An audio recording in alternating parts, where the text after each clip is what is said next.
Di video kali ini kita akan membahas tentang bagaimana seorang developer properti mendapatkan lahan secara legal. Jadi sebelum melangkah ke penjualan, membahas tentang action plan dan lain sebagainya, tentu saja karena jualannya adalah properti, yaitu berupa lahan, rumah, kemudian ruko, villa, dan lain sebagainya. Ujung-ujungnya adalah tanah, karena berdirinya di tanah. Maka lahan adalah hal yang paling penting untuk kita dapatkan di awal, ya. Sekali lagi, sebelum kita membicarakan hal-hal yang lain.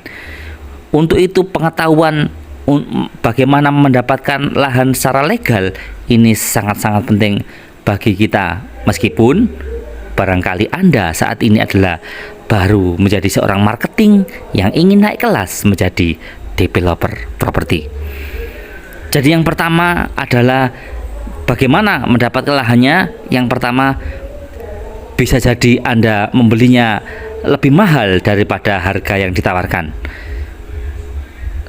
Tujuannya agar bisa dibayar mundur.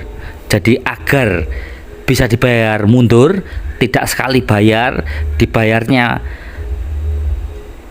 dengan tenor waktu tertentu, ya, beberapa tahun, 2 tahun kayak 3 tahun, terserah, sesuai kesepakatan Anda dengan pemilik tanah. Kemudian agar pemilik tanahnya mau, Anda memberikan harga yang lebih mahal ketimbang harga yang diberikan. Kemudian yang kedua adalah Anda juga bisa mengajak si pemilik tanah tadi untuk kerjasama. Namanya juga kerjasama. Jadi Anda juga setelah nantinya memberikan harga, memberikan uang senilai tanah tadi, Anda juga memberikan bagi hasil. Bermacam-macam yang dilakukan developer properti yang saya tahu.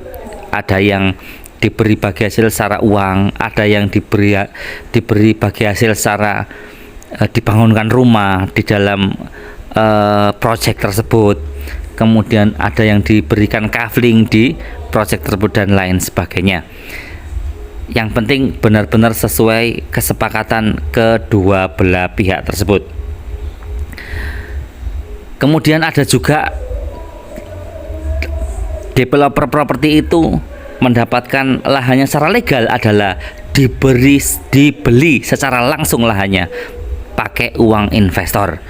Di video selanjutnya insya Allah kita akan membahas bagaimana kita menemukan investor terbaik kita agar kita tidak kedodoran saat kita perlu cash flow, yaitu perlu pembiayaan membayar operasional dan lain sebagainya.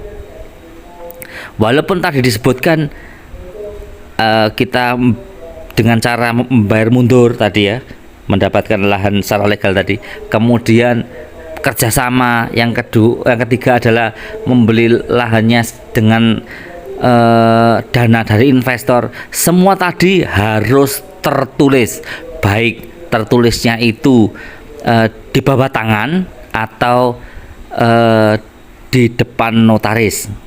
Di bawah tangan adalah Anda membuat satu perjanjian yang ditandatangani pemilik tanah juga, terutama membahas skema bayarnya seperti apa, kemudian kedua belah pihak tanda tangan.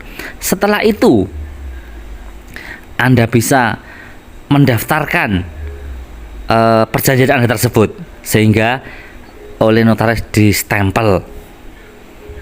Jadi Anda mendaftarkan perjanjian Anda. Sebetulnya kalau tidak didaftarkan pun tidak masalah, yang penting sama-sama tertuang hak dan kewajiban. Kalau semisal di suatu hari nanti ada masalah, perjanjian itu juga tetap kuat karena ada pihak pertama, pihak kedua, bahkan ada juga saksinya. Setelah dilegalkan tadi, ya, setelah pilih cara bayarnya, kemudian harus dilegalkan. Legalkan adalah dengan perjanjian tadi. Kedua hal tadi benar-benar penting. Anda tidak bisa menganggap remeh, meskipun mungkin Anda mendapatkan lahannya tadi adalah kerabat Anda atau teman akrab Anda dan lain sebagainya. Karena banyak sekali kejadian awalnya adalah kerabat, tapi ketika tahu Anda memiliki potensi profit yang puluhan kali lipat keuntungannya, mendadak yang memiliki tanah tadi agak keberatan dengan kesepakatan yang awalnya memang disetujui, karena awalnya adalah hanya lahan kosong, bahkan mungkin tambak, nggak ada apa-apanya. Kemudian setelah Anda develop, mulailah kawasan tersebut mulai rame, mulai banyak pengunjung, mulai banyak orang jualan. Kemudian bisa jadi pemilik tanah tadi berpikir yang berbeda, berpikir, lah ini kan lahan saya, lah kok enaknya didevelop tanpa modal, sehingga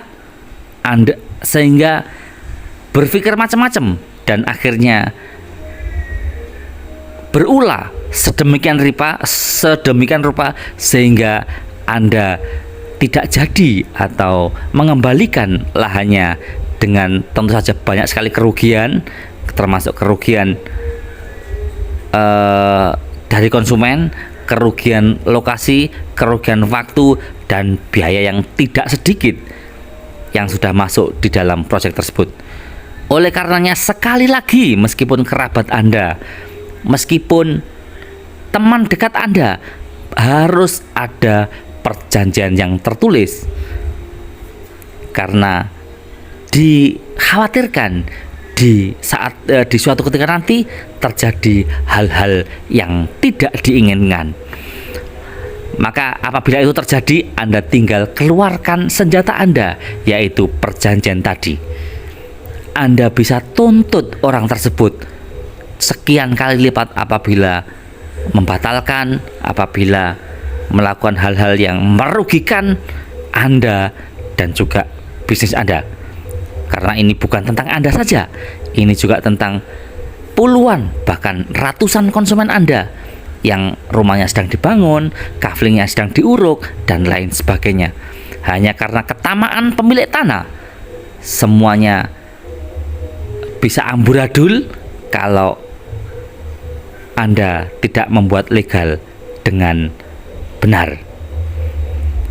Semoga apa yang kami sampaikan ini bermanfaat, karena kami juga pernah mengalami hal tersebut, sehingga ini bukan hanya omong kosong, ini adalah pengalaman kami.